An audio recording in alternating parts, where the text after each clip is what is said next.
Chers pères concélébrants, chers frères et sœurs dans le Christ, et chers enfants de la première communion et de la confirmation. Aujourd'hui, au cours de la présente célébration liturgique, nous nous réjouissons avec certains de vous qui seront déclarés adultes dans la foi par le sacrement de la confirmation qui leur sera conféré. D'autres recevront pour la première fois la Sainte Eucharistie, le pain de vie. Quelle joie! Je remercie la communauté catholique francophone d'Addis Abeba qui vous a consciencieusement préparé à ce sacrement par la catéchèse. De façon particulière, je remercie les catéchistes. Vous qui recevrez la première communion, sachez, de même que le corps a besoin de nourriture matérielle, l'âme a besoin de l'Eucharistie. Vous me comprenez? Oui. Et puisque notre Église est une Église eucharistique, elle puise sa vie dans l'Eucharistie, qui est la source et le sommet de la vie et de la mission de l'Église. Elle, c'est-à-dire l'Eucharistie, est vraiment le centre de l'Assemblée des fidèles. L'Eucharistie est le centre de notre Église. Notre Église catholique est une Église eucharistique. Lorsqu'on reçoit l'Eucharistie, le Christ s'unit en communion et devient un avec lui, un avec elle, corps de son corps et sang de son sang. À ce sujet, le pape Benoît XVI a déclaré: manger ce pain, c'est communier, c'est entrer en communion avec la personne du Seigneur, le Seigneur vivant. Cette communion, cet acte de manger, est véritablement une rencontre entre deux personnes. C'est se laisser pénétrer par la vie du Christ. En fait, dans les autres sacrements, nous recevons la grâce du sacrement. Il y a combien de sacrements? Non. Combien? Maintenant que je pose la question, le micro ne fonctionne plus.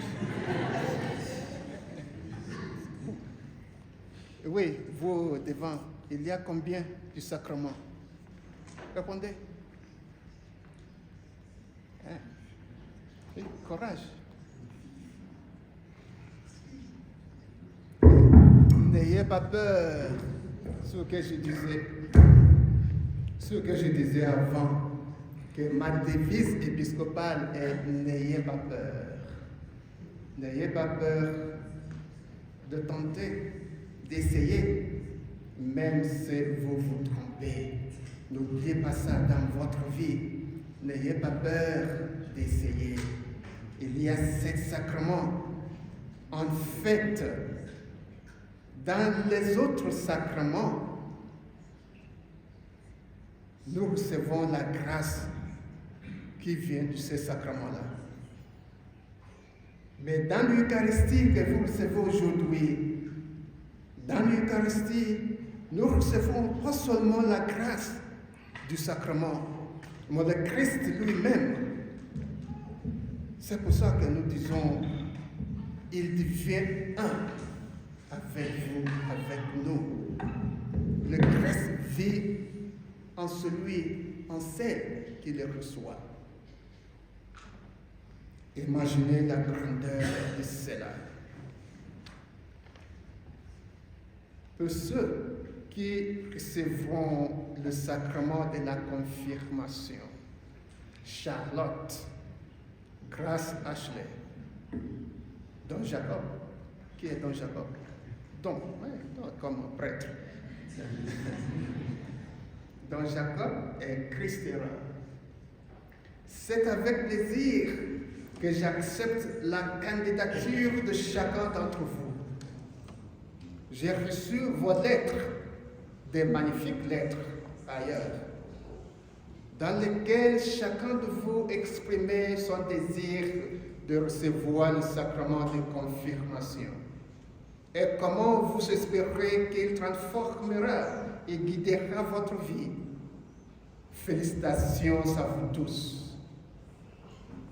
J'ai dit précédemment que vous deviendrez adultes dans l'Église. Qu'est-ce que cela signifie, devenir adulte dans l'Église? Vous avez été baptisé, vous recevez déjà la Sainte Eucharistie. Le sacrement de la confirmation complète et renforce le parcours que vous avez commencé depuis le baptême. Nous appelons ces trois sacrements les sacrements de l'initiation chrétienne.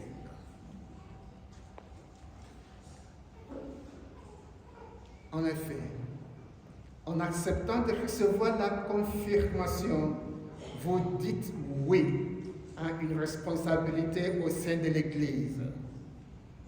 Vous voulez désormais assumer par vous-même la foi que vos parents, parrains et marraines ont professée en votre nom au jour de votre baptême, et ainsi prendre en main le témoignage de votre vie chrétienne.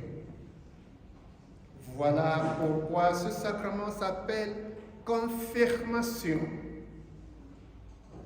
Pourquoi? Parce qu'il confirme en vous, en nous, qui le reçoit, il confirme la foi baptismale. On peut recevoir le baptême comme un enfant, et c'est ce que l'Église encourage. Mais pour recevoir la confirmation, il faudrait en sorte un niveau de maturité. Vous devenez adulte dans l'Église. C'est pourquoi, lors de la confirmation, comme nous le ferons dans un instant, l'évêque dit au candidat: sois scellé du don du Saint-Esprit, ce qui revient à dire que la foi que tu as exprimée au baptême soit fortifiée par le don du Saint-Esprit. En effet, le Paraclet, qu'on le traduit par consolateur, avocat ou bien défenseur, est un esprit fortifiant. Comme nous le lisons dans la première lecture, les apôtres, craignant les Juifs, s'étaient enfermés dans la pièce, mais après avoir reçu la puissance de l'Esprit, ils ouvrirent les portes, sortirent et prêchèrent avec audace. Ils ont reçu l'Esprit fortifiant. Vous êtes fortifiés par le Saint-Esprit que vous recevez. Vous devenez des soldats du Christ. Évidemment, soldats dans le sens positif, des défenseurs de l'enseignement de Christ. Ce n'est pas des soldats avec les armes, ce que nous ne voulons pas, malheureusement, qui existe presque partout au monde aujourd'hui. Vous devenez des soldats pacifiques. Cela signifie être des témoins et des missionnaires du Christ, les princes de la paix, des témoins qui, sans crainte, sont prêts à dire et à défendre la vérité et à la faire entendre au monde entier à commencer par ceux qui vous entourent. Vous devenez la lumière du monde. En effet, nous tous, nous sommes la lumière du monde. Chacun de nous est illuminé par l'Esprit Saint. Chacun de nous est comme une bougie portant une langue de feu à l'image des apôtres à la Pentecôte. Ainsi, nous apportons lumière et chaleur au monde, toujours commençant par ceux qui nous entourent. Charity begins at home. La charité commence à la maison, je crois, c'est la traduction. Donc, que nous soyons la lumière du monde. Commençons par nos familles respectives. Parce qu'il y a ceux qui sont des lumières dehors, font de bonnes choses dehors, à l'église, mais en la famille, c'est la guerre civile. Donc, cette charité, cette lumière doit commencer des proches, de la famille. Par ailleurs, rappelez-vous que la situation à la Pentecôte ne fut ni uniformité, ni une multiplicité confuse, comme à la construction de la tour de Babel. À la Pentecôte, malgré la diversité, les gens étaient unis et s'y comprenaient les uns les autres. Il y avait l'unité de l'amour dans la diversité. Il y avait l'unité dans leurs différences. Il faudrait que nous soyons différents et pouvoir travailler ensemble. C'est le message de la Pentecôte. Ce n'est pas un message d'uniformité, mais d'unité dans la diversité. Lorsque les différences, en fait, différences de tout type, de charisme, de la race, de l'ethnie, de la culture, de la langue, de la conviction, de l'opinion, et ainsi de suite. Lorsque ces différences sont bien exploitées, elles deviennent notre richesse. Malgré la diversité des nations et des cultures, l'Église est une, sainte et catholique, qui signifie universelle. Et cela parce qu'elle est animée et guidée par le Saint-Esprit.